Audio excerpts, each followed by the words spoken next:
મોરબી અને આસપાસના ગામોમાં વરસેલા સાર્વત્રિક વરસાદથી મોરબીનો મચ્છુ ડેમ 2 ઓવરફ્લો થવાની તૈયારીમાં છે। ડેમની સપાટી 30 ફૂટ સુધી પહોંચી ગઈ છે, જે 33 ફૂટે ડેમ ઓવરફ્લો થઈ જશે। પાણીની આવક જે રીતે ચાલુ છે તે રીતે આજે બપોર સુધીમાં ડેમ ઓવરફ્લો થાય તેવી શક્યતા છે। આ પરિસ્થિતિને ધ્યાનમાં રાખીને તંત્રને એલર્ટ રહેવાના આદેશ પણ આપવામાં આવ્યા છે।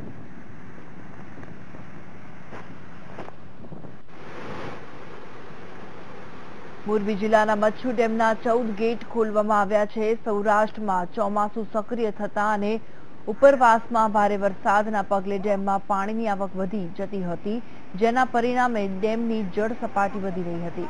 રાજ્યમાં હજુ પણ ભારે વરસાદની સંભાવના જોતા અગમચેતીના પગલા રૂપે ડેમના 14 દરવાજા ખોલી નાખવામાં આવ્યા હતા। ડેમમાંથી ધોધ રૂપે ફોર્સી વછુટતા પાણીએ રોમાંચક દ્રશ્ય ખડું કર્યું હતું।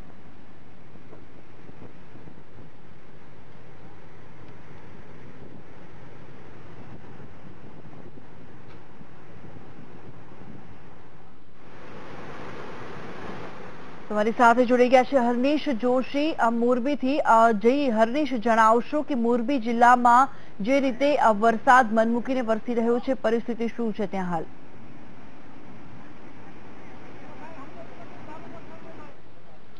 જી ભૂમિ, ચોક્કસથી જણાવી દઉં। કાલના દિવસમાં મન મૂકીને મેઘરાજા મોરબી જિલ્લામાં વરસ્યા હતા। ત્યારે મોરબીમાં 6 ઇંચ જેટલો વરસાદ વરસ્યો હતો। ટંકારામાં 12 ઇંચ જેટલો 5 કલાકમાં વરસાદ વરસ્યો હતો, જેના કારણે ટંકારા બાજુ પૂર જેવી સ્થિતિ સર્જાઈ હતી અને તંત્ર દ્વારા રેસ્ક્યુ કરવામાં આવ્યા હતા। 20 જેટલા લોકોને રેસ્ક્યુ કરી અને સલામત જગ્યાએ પહોંચાડવામાં આવ્યા હતા। ત્યારબાદ એ લોકોને તમામ પ્રકારની સુવિધાઓ આપવામાં આવી હતી અને હાલ મચ્છુ ડેમ છે એ 30 સપાટી સુધી ભરાઈ ગયો છે। તેથી નીચાણવાળા વિસ્તારના મોરબીના 17 અને માળિયાના 16 જેટલા ગામોને ખાલી કરવાની તજવીજ હાથ ધરાઈ હતી અને હાલ તંત્ર આ બાબતને લઈ અને ખડા પગે છે। જી ભૂમિ, બિલકુલ હરનીશ, આ વરસાદ પડવાના કારણે મોરબીના ખેડૂતોમાં હાલ કેવો માહોલ છે?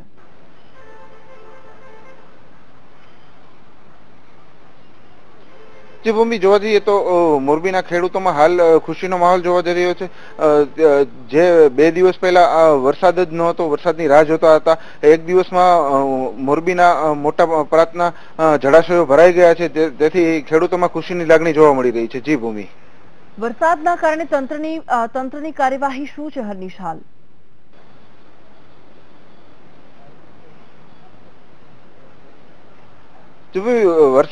વરસાદના કારણે તંત્ર દ્વારા મોરબી તેમજ માળિયાના ગામોને હાઈ એલર્ટ જાહેર કરવામાં આવ્યા છે અને તંત્ર દ્વારા હાલ અલગ અલગ ટીમો બનાવી અને ખડા પગે ઊભી કરી દેવાઈ છે। જી ભૂમિ, બિલકુલ હરનીશ, ખૂબ ખૂબ આભાર માહિતી આપવા માટે।